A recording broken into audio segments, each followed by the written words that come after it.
Hillary met with Teddy Kennedy's chief political strategist, which was a violation of House rules. She then manipulated the system to avoid investigating Nixon, hoping he'd stick around long enough to sink Republican election chances in 1976, which she thought would have let her boy Teddy into the White House.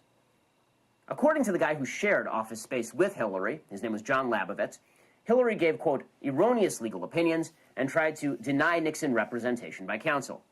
Zeifman said Hillary wrote a fraudulent legal brief and confiscated public documents. Zeifman fired her. He wouldn't even give her a letter of rec.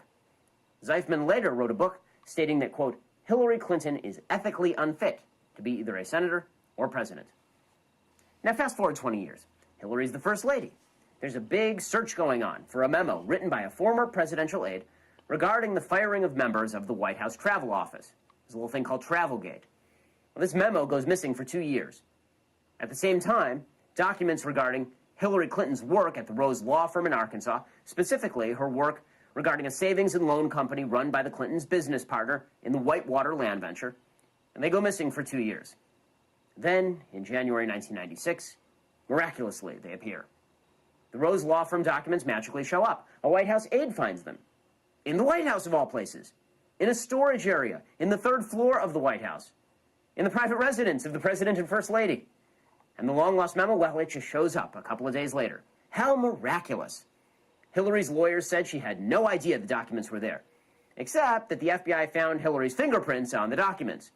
Oopsies. Hillary is still the only First Lady in American history to be fingerprinted by the FBI. Now, all that was before the rise of email. But the Clintons loved email because it's so much easier to hide emails than to track down every copy of every document for destruction. And hide emails they did. According to Judicial Watch, Cheryl Mills, Hillary's hatchet woman, helped prevent the Clintons from turning over 1.8 million emails to Judicial Watch and Congress and federal investigators. 1.8 million emails. When a White House computer contractor tried to reveal this, White House officials allegedly told her to, quote, keep her mouth shut. You know that name, Cheryl Mills. You may remember her.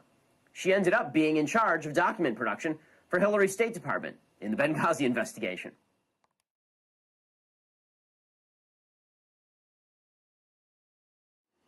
Hey, here's a law. U.S. Code Title 18, Part 1, Chapter 101, Section 2071. Paragraph A, quote, whoever willfully and unlawfully conceals, removes, mutilates, obliterates, or destroys, or attempts to do so, or, with intent to do so, takes and carries away any record, proceeding, map, book, paper, document, or other thing filed or deposited with any clerk or officer of any court of the United States, or in any public office, or with any judicial or public officer of the United States, shall be fined under this title or imprisoned not more than 3 years, or both. And paragraph B says, whoever having the custody of any such record, proceeding, map, book, document, paper, or other thing, willfully and unlawfully conceals, removes, mutilates, obliterates, falsifies, or destroys the same, shall be fined under this title or imprisoned not more than 3 years, or both, and shall forfeit his office and be disqualified from holding any office under the United States. Hillary Rodham Clinton decided to conduct for 4 years the office of Secretary of State using her own private email server. Now, because these emails were not transacted and recorded through the official State Department servers, Mrs. Clinton willfully concealed and removed these critical documents from the records and archives of the United States government.